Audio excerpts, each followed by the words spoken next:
How to manage message notification settings on Zoom Mobile. Hello guys, in today's video I'm gonna show you how to manage message notification settings on Zoom Mobile. First go to Zoom and now click these 3 points here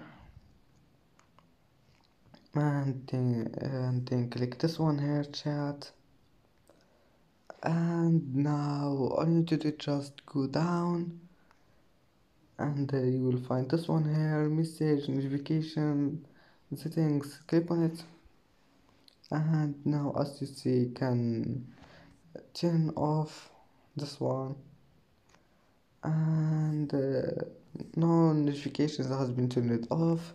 And if you want to turn it on again, just click here and turn this one on. And that's it for today's video. If you like this video, don't forget like and subscribe, and see you in the next video.